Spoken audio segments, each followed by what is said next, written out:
Welcome to the Fancy Thinker. I'm Jared. Here goes nothing.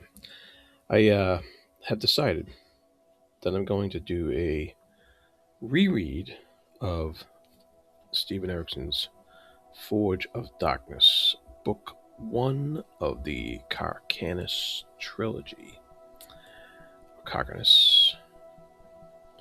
Um, and because this is this is a reread because I've done a reread of all the 16 main books between his and Elsamon's books, the Book of the Fallen and the novels of the Middle Ages and Empire, and I did want to get around to rereading this, and I had just finished No Life Forsaken, the second book in the Witness series, last month, and so I felt, you know what, now's a good time to reread this, and I wanted to not just reread it, but I wanted to really do a deep dive into it. And so we'll see how this goes. I'm not sure if I'll be able to maintain it throughout 800 pages of stuff, but this is really fun though because it's a reread. And but when did I read it? Oh man, it must have been 10 years ago. All right. Yeah, was it 10 years ago? This is the question, because when did this book come out? That's another question, right? Why can't I find any information here? There we go. Yeah, it was about 10. Yeah, because it was published in 2012. And it was sometime after that I read it. So right off the bat, we are given like acknowledgments, contents, maps, and these areas with the maps and the acknowledgments and the dramatis personae are all labeled with those little tiny Roman numerals at the bottom there. And so forget the glasses because this is small print. And that's interesting in and of itself because it denotes that it's kind of what they do with history books when they have like little contents and guest essays in the beginning and stuff like that, or just notes from the author. And so this gives it the feel of a history book, which is very interesting because the prelude right there, right? Not prologue, prelude, gives us is in those it's on Roman numeral 19. So that is where I'm starting, is with the prelude. So this is kind of a poet's interpretation. No, a poet's letting you know what you're in for, basically. And by telling this tale, this history, and he's a very cynical and derisive type guy, this poet.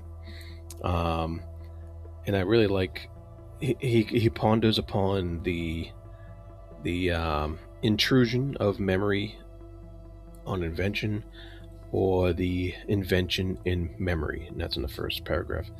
And he's wondering about these things.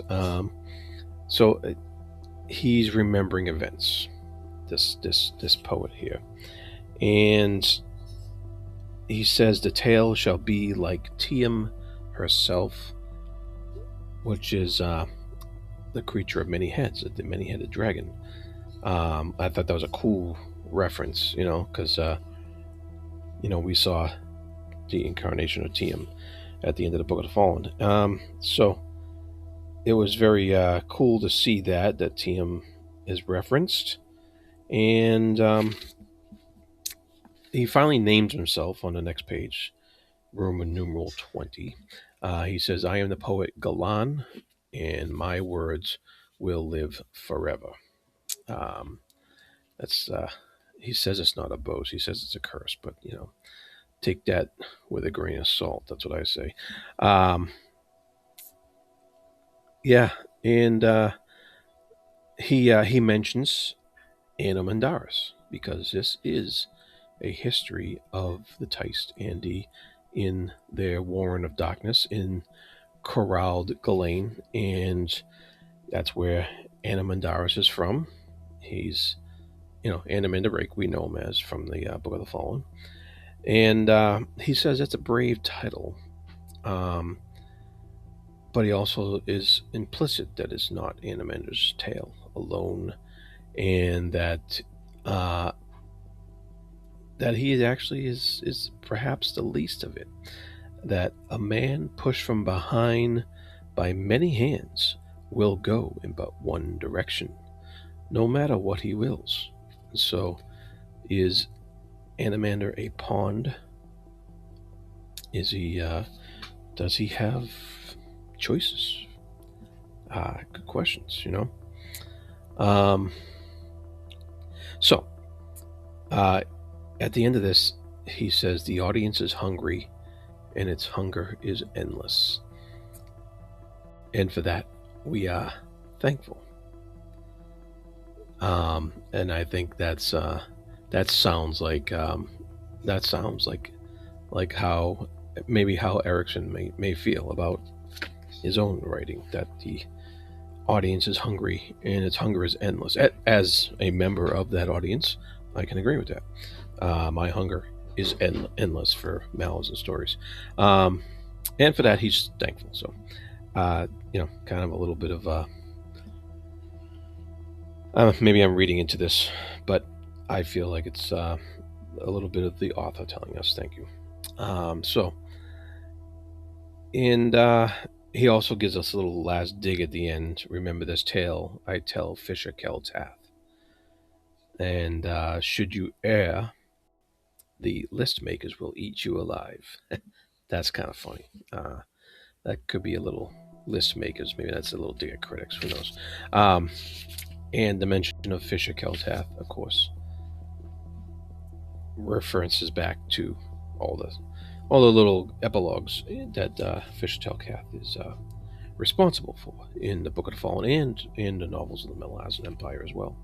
And I think he's actually a character in one of those novels. And so that is the prelude, all the way up to page 1, which starts with the big part 1, as these Malazan books are always broken up into. And I like this. It just starts off with, in these gifts, the shapes of adoration. So that's the beginning of our tale in the first little section I wanted to go over. We'll see how.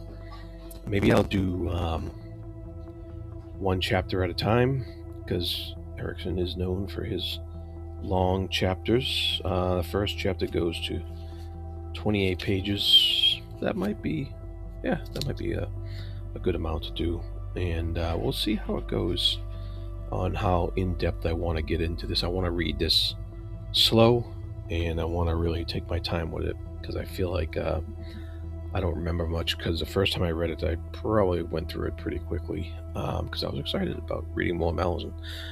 So I want to take my time with this, read it slow, and go through it, and we'll see how this goes and where this journey takes us. All right, be good to each other.